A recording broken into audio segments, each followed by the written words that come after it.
और मैं पढ़ा रहा था आपको रिलेशन एंड फंक्शन। पिछले वीडियो में मैंने आपको कार्टेशियन प्रोडक्ट और रिलेशन के बारे में थोड़ा सा समझाया था। एक बार फिर से मैं आपको रिवाइज करा देता हूँ। कार्टेशियन प्रोडक्ट यानी ए क्रॉस बी, जिसको हम क्रॉस प्रोडक्ट भी कहते हैं, क्या होता है? तो Cartesian product is the set of all the ordered pair such that first element belongs to first set and second element belongs to second set. मतलब कार्टेशियन प्रोडक्ट क्या होता है? तो कार्टेशियन प्रोडक्ट सभी ऑर्डर्ड पेयर का घर होता है। उसमें कौन रहता है? ऑर्डर्ड पेयर्स रहते हैं। लेकिन किस टाइप के ऑर्डर्ड पेयर्स रहते हैं? ये उस टाइप के ऑर्डर्ड पेयर्स हैं जिसमें पहला एलिमेंट पहले सेट से और दूसरा एलिमेंट दूसरे सेट से दिया गया है। ध्यान रखिए, this is set of all the possible ordered pairs. सारे के सारे ऑर्डर्ड पेयर्स जो है वो इसके अंदर रखे जाते हैं। और दूसरी बात हमने पढ़ा था रिलेशन। तो रिलेशन क्या होता है? तो कार्टेशियन प्रोडक्ट का कोई भी सबसेट, कार्टेशियन प्रोडक्ट का कोई भी सबसेट आप ले तो वो क्या होता है? एक रिलेशन होता है। मतलब every subset of a Cartesian product या फिर ये कहें कि cross product is known as a relation which is defined from A to B.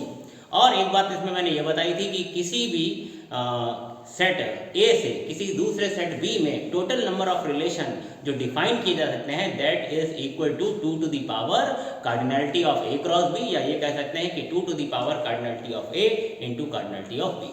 तो यहाँ तक ये सब चीज़ें हम लोगों ने पढ़ ली थी, समझ ली थी। उम्मीद है कि आपको समझ में आया होगा। अगर आपने मेरा पिछला वीडियो नहीं देखा है तो आपसे ये रिक्वेस्ट है कि एक बार आप उसे अच्छे से देखिए, ताकि आपको इस वीडियो में जो मैं पढ़ाने वाला हूँ वो अच्छे से समझ में आए। ठीक है, तो अब हम शुरू करेंगे।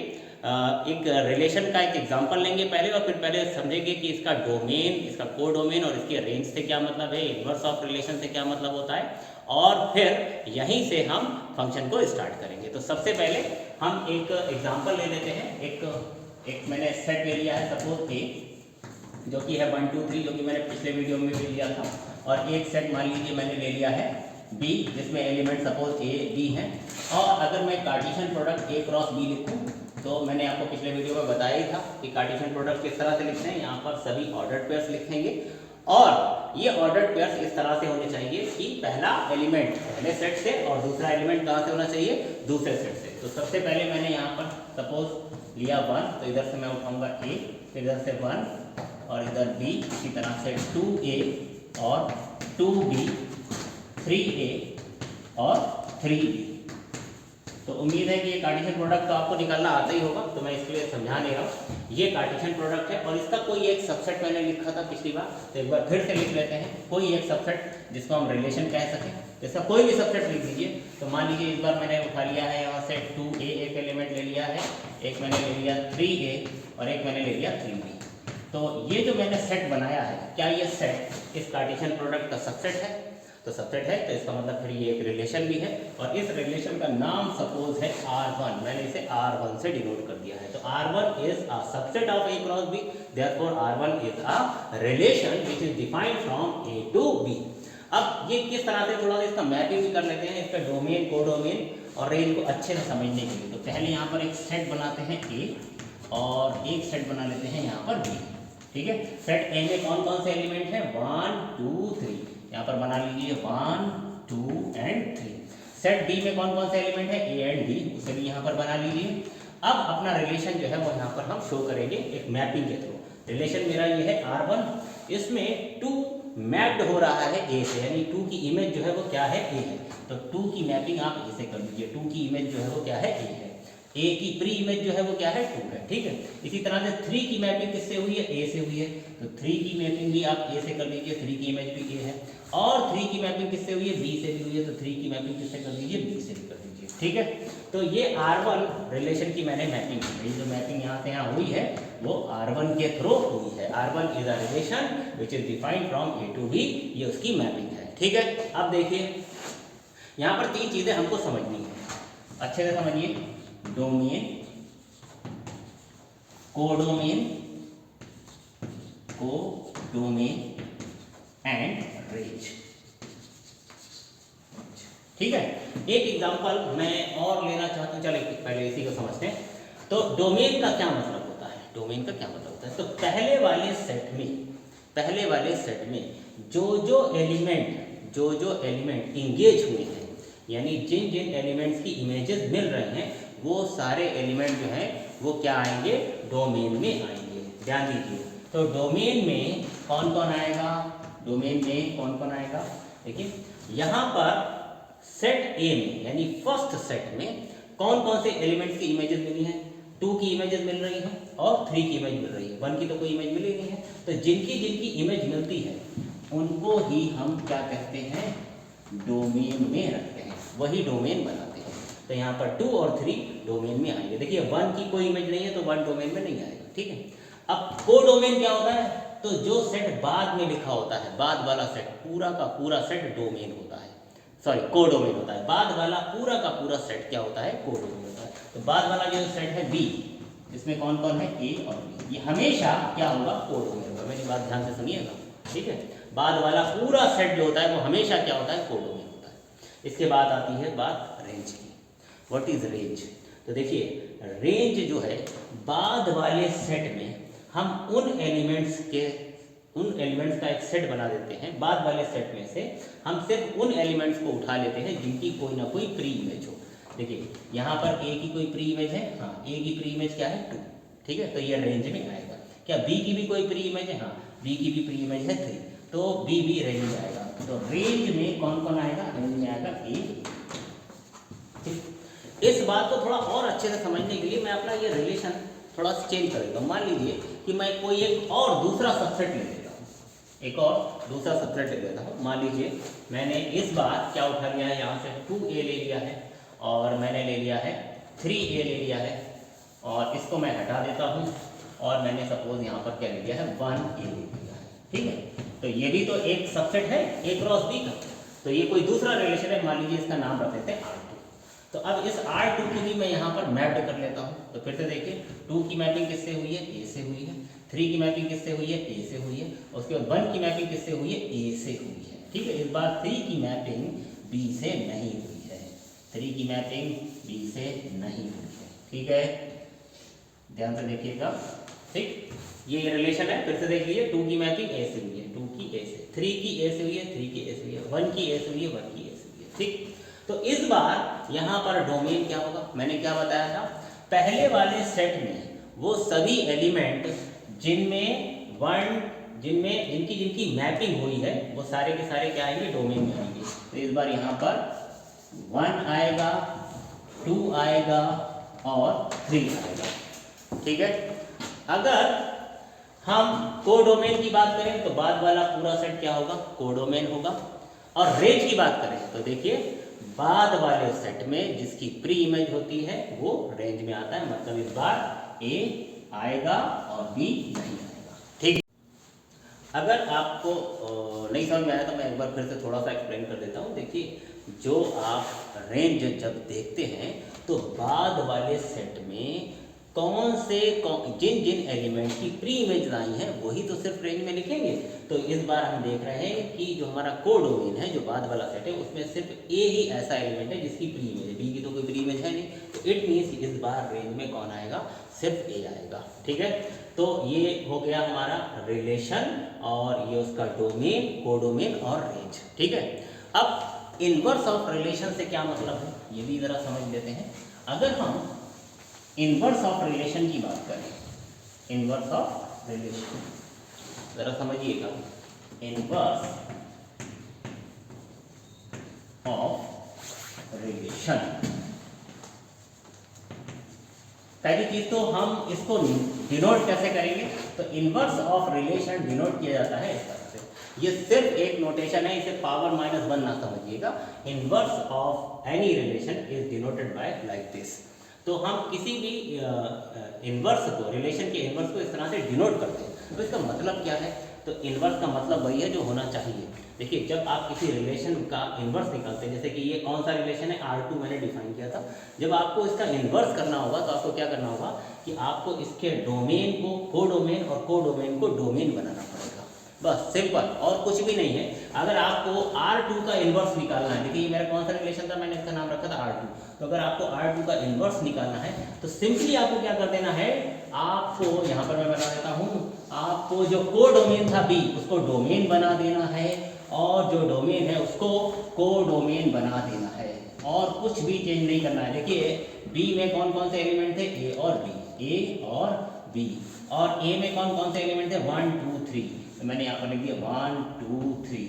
अब देखिए R2 रिलेशन A से B में डिफाइन था, इसलिए B से A में जो डिफाइन होगा वो क्या होगा, वो होगा R2 का इनवर्स। आ रही है बात समझ में? अगर ये रिलेशन R है तो वो R का इनवर्स है। क्योंकि मैंने इसका नाम R2 रखा था इसलिए मैं उसको R2 इनवर्स लिख रहा हूँ। अब देखिए A किसके साथ मैप हो रहा था, 1 के साथ, 2 के साथ, 3 के साथ। तो A को मैप कर दीजिए 1 के साथ, 2 के साथ, सॉरी, और 3 के साथ। ठीक है। B किससे मैप हुआ था, किसी से भी मैप नहीं हुआ था। तो अगर ये रिलेशन R2 है तो ये R2 का इनवर्स है। अब जरा आप इसे देख करके बताइए कि जो R2 इनवर्स है ये भी तो एक रिलेशन ही है, ये R2 का इनवर्स रिलेशन है। तो इस रिलेशन का डोमेन क्या है, तो फिर से डोमेन हम किसे कहते हैं, तो फर्स्ट सेट में जिन एलिमेंट्स की मैपिंग हो रही है सिर्फ उनको हम डोमेन कहते हैं। तो R2 इनवर्स का डोमेन क्या होगा, सिर्फ A आएगा। R2 इनवर्स का डोमेन अगर मैं पूछूं डोमेन, तो इसके डोमेन में क्या आएगा, सिर्फ एक एलिमेंट A आएगा। कोडोमेन, तो इस बार कोडोमेन क्या हो गया है, A हो गया है, यानी कि 1 2 3। इसका कोडोमेन क्या आ गया है, कोडोमेन। इसके कोडोमेन में क्या क्या आ रहा है, 1 2 एंड 3। ठीक है, 1 2 एंड 3। और ध्यान दीजिएगा रेंज पर, ध्यान दीजिएगा रेंज। R2 इनवर्स की रेंज क्या है, range of this inverse relation R2, इसकी रेंज क्या होगी। तो मैंने रेंज क्या बताया था, मैंने कहा था कि बाद वाले सेट में यानी कोडोमेन में जिन जिन एलिमेंट्स की प्री इमेजेस मिल रही हैं वो रेंज में आते हैं। तो क्या 1 की प्री इमेज है, 2 की प्री इमेज है, 3 की प्री इमेज है। तो क्योंकि तीनों एलिमेंट की इस बार प्री इमेज मिली है तो ये तीनों ही रेंज में आ जाएंगे, यानी कि R2 इनवर्स की रेंज जो है वो क्या होगी, 1 2 एंड 3। ठीक है। तो रिलेशन में डोमेन, कोडोमेन और रेंज और इनवर्स रिलेशन किस तरह से हम डिफाइन करते हैं, या सॉरी किस तरह से हम मैपिंग करते हैं, किस तरह से हम उसको बनाते हैं, तो ये मैंने आपको समझाया। आपको समझ आया कि इनवर्स रिलेशन निकालते वक्त हमको क्या करना था, डोमेन को कोडोमेन और कोडोमेन को डोमेन बना देना था। और कुछ खास इसमें बताने के लिए बहुत ज़्यादा नहीं है। अब हम आगे बढ़ेंगे और समझेंगे कि फंक्शन जो है वो क्या होता है। जो सबसे इम्पोर्टेंट है, जिसके लिए ये सारा इंट्रोडक्शन, ये सब कुछ आपको बताया गया, वो है फंक्शन। मेन है अपना फंक्शन। फंक्शन को अच्छे से पढ़ना है, समझना है, क्योंकि देखिए अगर आप 12th में हैं, 11th वाले बच्चों के लिए भी फंक्शन बहुत इंपॉर्टेंट है, लेकिन उतना इंपॉर्टेंट नहीं है उनके लिए, वो एक चैप्टर है सिर्फ। लेकिन अगर आप 12th में हैं तो फंक्शन आपको बहुत अच्छे से आना चाहिए, क्योंकि आपकी पूरी मैथमेटिक्स, मतलब कहना चाहिए कि 50 to 60% जो आपकी मैथमेटिक्स जो आप 12th में पढ़ने वाले हैं या पढ़ी होगी आपने, वो किस पर डिपेंड करती है, रिलेशन और फंक्शन पर डिपेंड करती है। तो बहुत ही अच्छे से समझना है कि फंक्शन जो है वो क्या होता है, फंक्शन। ठीक है। तो देखिए फंक्शन जो है वो कुछ और नहीं है, कुछ स्पेशल रिलेशन जो होते हैं हम उन्हीं को फंक्शन कहते हैं। किसे कहते हैं, फंक्शन। तो फंक्शन जो है ये जो जितने हमने अभी आपको बताए, ये रिलेशन, देखिए रिलेशन कहाँ से आया था, कार्टेशियन प्रोडक्ट से आया था। ठीक है। कार्टेशियन प्रोडक्ट के जितने भी सबसेट होते हैं वो सारे के सारे रिलेशन होते हैं, लेकिन सारे रिलेशन फंक्शन नहीं होते हैं। कुछ स्पेशल रिलेशन ऐसे होते हैं जिनको हम फंक्शन कहते हैं। तो कौन से स्पेशल रिलेशन है जिनको हम फंक्शन कहेंगे, इस बात को समझिए। अगर किसी रिलेशन में ये जो फर्स्ट वाला सेट है जिसको हम डोमेन बोलते हैं, इसमें फर्स्ट वाले सेट में यानी डोमेन में हर एक एलिमेंट की एक मैपिंग हो जाए, हर एक एलिमेंट की एक इमेज मिल रही हो, और वो इमेज यूनिक हो, यानी कि सिर्फ और सिर्फ एक ही हो, तो ऐसे रिलेशन को हम क्या कहते हैं, फंक्शन कहते हैं। मतलब अगर कोई आपसे पूछे कि व्हाट इज फंक्शन, मतलब फंक्शन को डिफाइन करिए, तो आप कहेंगे function is a special kind of relation या स्पेशल टाइप ऑफ रिलेशन, और इन दिस रिलेशन, या ये कहें कि every relation whose domain has a unique image is called function। मतलब फिर से समझिए, हम फंक्शन जो है वो किसे कहते हैं, तो a relation is said to be a function if every element of its domain has a unique image in its codomain। मतलब इस तरह से इसे डिफाइन कर सकते हैं। तो a relation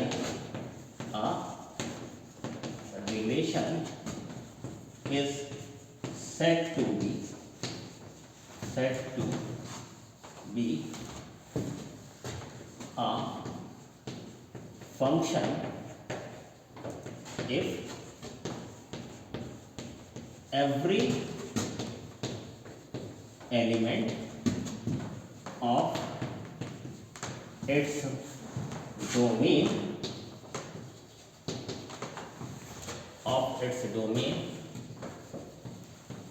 has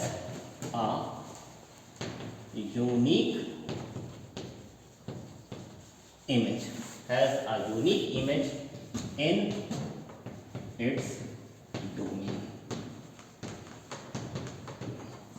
अब ये बात सिर्फ ऐसे रट करके समझ में नहीं आएगी, ठीक है। इसके लिए हमको थोड़ी सी यहाँ पर मैपिंग बना करके समझाना पड़ेगा।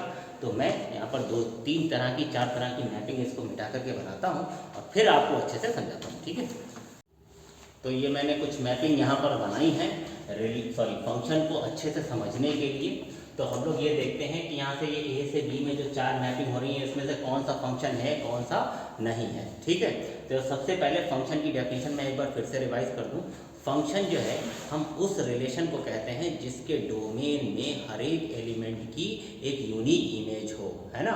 किस रिलेशन को फंक्शन कहते हैं? If every element of its domain has a unique image. देखिए ये है डोमेन, ठीक है। आपको जब भी फंक्शन चेक करना है तो अपने आप से 2 क्वेश्चन पूछने हैं। क्या डोमेन में हर एक एलिमेंट की मैपिंग हो गई है? पहला, अगर हर एक एलिमेंट की मैपिंग हो गई है तो अब ये देखिए कि क्या हर एक के पास एक ही इमेज है? अगर हर एक एलिमेंट की मैपिंग हो गई है और हर एक एलिमेंट के पास सिर्फ एक ही इमेज है तो उसे हम फंक्शन कहेंगे। सबसे पहले ये देखिए क्या हर एक की मैपिंग हो गई? 1 की मैपिंग हो गई, 2 की हो गई, 3 की हो गई, 4 की हो गई, ठीक है। तो पहली कंडीशन फुलफिल हो गई, हर एक की मैपिंग हो गई। अब ये देखिए क्या हर एक के पास एक ही इमेज है? तो 1 के पास कितनी इमेजेस हैं? एक ही तो है, नाम बताओ। एक। अच्छा 2 के पास कितनी इमेजेस हैं? एक ही है, नाम बताइए। बी। 2 के पास तो एक ही इमेज है ना, बी। 3 के पास कितनी इमेजेस हैं? तो 3 के पास भी एक ही इमेज है, नाम बताइए उसका, बी। और 4 के पास कितनी इमेजेस हैं? तो 4 के पास भी एक ही इमेज है, नाम बताइए, सी। तो डोमेन के हर एक एलिमेंट की मैपिंग हो चुकी है, हर एक की इमेज है और हर एक की सिर्फ एक इमेज है, इसलिए ये एक फंक्शन है। यस, फंक्शन, ये फंक्शन है। क्या ये बात समझ में आ गई? ये भी समझ में नहीं आई तो एक और आसान तरीका समझाते हैं आपको। ये डोमेन जो है ना, ये है आपका घर मान लीजिए, और ये आपके घर में है 4 बॉयज़, ठीक है, या 4 बॉयज़ या 5 बॉयज़, जितने भी बॉयज़ हैं ये आपके। देखिए सबकी शादी हो गई है क्या? छूटे कोई ना, कुंवारा कोई ना छूटे, सबकी शादी हो जानी चाहिए। फंक्शन होने की कंडीशन यही है कि यहाँ पर सबकी शादी हो जाए। और दूसरी बात ये भी चेक करें ना कि सबके पास एक ही वाइफ हो, सबके पास एक ही वाइफ हो। 1 की कितनी वाइफ है? एक ही है, नाम बताइए 1 की वाइफ का। एक। 2 के पास कितनी वाइफ है? एक ही है, 2 की वाइफ का नाम बताइए, बी। 3 के पास कितनी वाइफ है? 3 के पास एक ही वाइफ है, नाम बताइए, 3 का, बी। अगर ईमानदारी से देखा जाए तो 2 और 3 के पास तो एक भी नहीं है, आधी आधी है दोनों के पास, 2 और 3, है ना। लेकिन 2 की वाइफ का नाम बी, 3 की वाइफ का नाम बी। अच्छा 4 के पास कितनी वाइफ है? तो एक ही वाइफ है उसके पास, नाम बताइए। तो सबकी शादी हो जाए और सबके पास एक एक वाइफ है तो फंक्शन है। कुछ गड़बड़ है, कोई यहाँ कुंवारा बैठा है, शादी नहीं हुई तो फंक्शन नहीं है, ठीक है। तो ये फंक्शन है। अब यहाँ आ जाइए, देखिए क्या सबकी शादी हो गई? नहीं, इसकी शादी करवाओ भैया पहले, ठीक है। तो क्योंकि 2 की शादी नहीं है, नॉट अ फंक्शन। अब कुछ भी होता रहे फंक्शन नहीं हो सकता। अगली बात समझ में, यहाँ पर एक छूट गया बेचारा, इसकी शादी नहीं हुई है इसलिए ये फंक्शन नहीं है। अच्छा इधर आ जाते हैं, क्या ये फंक्शन है? तो क्या यहाँ पर सबकी शादी हो चुकी है? क्या सारे एलिमेंट इंगेज हो चुके हैं? यस, 1 इंगेज है, 2 इंगेज है, 3 इंगेज है, 4 इंगेज है। लेकिन क्या सबके पास एक ही एक इमेज है? क्या सबके पास एक ही एक वाइफ है? भाई 1 के पास कितनी इमेजेस हैं? सिर्फ एक इमेज है, बी। 2 के पास कितनी इमेज है? सिर्फ एक इमेज है, ए। 3 के पास कितनी इमेज है? सिर्फ एक इमेज है, सी। और 4 के पास कितनी इमेज है? सिर्फ एक इमेज है, डी। तो यहाँ पर सबके पास इमेजेस हैं, यानी सबकी शादी हो गई है और सबके पास एक एक वाइफ है। So yes, it is a function, ठीक है। अच्छा लास्ट वाला फटाफट देख लेते हैं। यहाँ पर देखिए भैया, क्या सबकी शादी हो गई है? 1 की हो गई, 2 की हो गई, 3 की हो गई, 4 की हो गई, सबकी शादी हो गई है। लेकिन क्या सबके पास एक एक वाइफ है? 1 के पास एक वाइफ है, नाम बताइए, डी। अच्छा 2 के पास 2 वाइफ हैं, ए एंड बी। ये गड़बड़ कर रहा है, इसी ने गड़बड़ करी है, जिसकी वजह से ये फंक्शन नहीं है। अब आगे क्या हो रहा है मुझे मतलब नहीं है, क्योंकि टू के पास दो इमेजेस हैं इसलिए ये फंक्शन नहीं है। फिर से समझ लीजिए, दो शर्तें थी ना। फर्स्ट कंडीशन क्या थी कि हर एक एलिमेंट जो है वो इंगेज होना चाहिए, तो यस हर एक एलिमेंट यहाँ पर इंगेज है, लेकिन हर एक एलिमेंट की यूनिक इमेज होनी चाहिए, वो कंडीशन फुलफिल नहीं हो रही। यहाँ पर टू देखिए, टू की इमेजेस दो आ गई हैं, एक ए एंड बी, क्योंकि यूनिक इमेज नहीं है इसलिए ये सिर्फ एक रिलेशन है, फंक्शन नहीं है। तो not a function, not a function. तो मुझे पूरी उम्मीद है कि आपको ये समझ में आया होगा कि फंक्शन क्या होता है, फंक्शन को हम किस तरह से पहचानेंगे। देखिए मैं एक बार फिर से बता दूं, फंक्शन कोई नई चीज़ नहीं होती है। Function is a relation.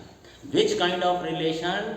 Relation in which every element of its domain has a unique image in its codomain, then this kind of relation is said to be a function। ठीक है, तो मुझे वो पूरी उम्मीद है कि आपको रिलेशन और फंक्शन दोनों ही बातें अच्छे से समझ में आई होंगी।